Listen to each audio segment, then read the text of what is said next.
બહુ મોટો જોયું પણ નાના વિડીયોમાં એન્ડ સુધી બન્યા રહેજો. આ સાપ તમે જોયો ને જે રેડી, એ સાપ કોઈને ક્યારેય કવડતો નથી. અને સારામાં સારો જે સાપની જે પ્રજાતિ હોય ને એમાં સારામાં સારો સાપ આ કહેવાય કે ક્યારેય કોઈને કડતો નથી ને કોઈને નડતો નથી. એટલે આ સાપને ક્યારેય કોઈએ મારવો નહીં અને કોઈ જાતની ક્યારેય એને હેરાન ન કરવો. જાતો હોય તો જવા દેવાનો. કારણ કે લોકો ઘણા છે ને સાપ ભાળે ને એટલે ભાળ્યો ન કે સીધા મારી લે, કવડી જાય. પણ ખરેખર આ સાપ કવડતો નથી. એટલે આ સાપને ક્યારેય મારવો નહીં અને જવા જેવો. આ સાપ છે ને બે બાજુ હાલે, એને બે બાજુ મોઢા આવે, એટલે આને ધામણું કહેવાય. રેડી, આંધળું કે ધામણું કે જે બે બાજુ હાલે. પણ કોઈ જાતનું ક્યારેય નુકસાન કરતો નથી. અને પકડી લ્યો ને તમે હાથમાં લ્યો ને તો એ કવડે નહીં ક્યારેય. એટલે આને ક્યારેય તમારે નુકસાન કરવું નહીં, કોઈ જે મારવો નહીં. જ્યાં જાતો હોય ને જવા જેવો. નહીં જાય મારી પર કેમ લાગે? નહીં જાય મારી પર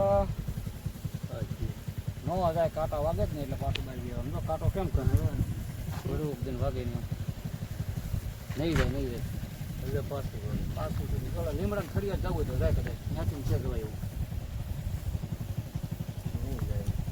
ન જાય. ત્યાં અમને માર્યું જશે, ગામમાં ન જાય સારું. નંબર નથી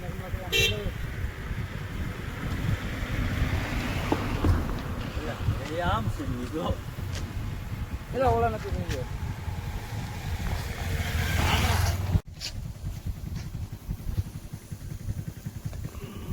નથી ફરસ ખાતાવાળા નંબર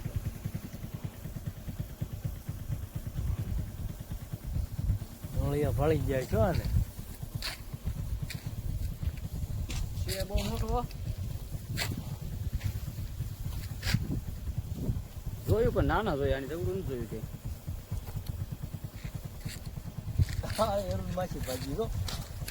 ખીચડી ભાગી માછલી હતી ભળી ગયા. આમ નામ સીધે સીધું હાલ્યું જશે મને એવું લાગે. જો ક્યારે તે તમે આ સાપને ભાળો ને એટલે કોઈ દે મારતા નહીં. અને આને ક્યારેય મારવાનું નહીં, આને જવા દેવાનો. કારણ કે આ સાપ ક્યારેય કવડતો નથી કોઈ જાતનું કોઈને હેરાન કરતો. એ એની રીતે વિયો જાય ને વિયો હવે બે બાજુ હાલ્યો જાય છે. એટલે ક્યારેય આ સાપને મારવાનું નહીં, ભાળો એટલે અમુકનું એને જવા દેવાનો. ગાડી લેવાય કે હાલીને હોય તેને એની રીતે રોડમાં થયો હોય એની રીતે એને જવા દેવાનો. બહુ મોટો જોયું પણ નાના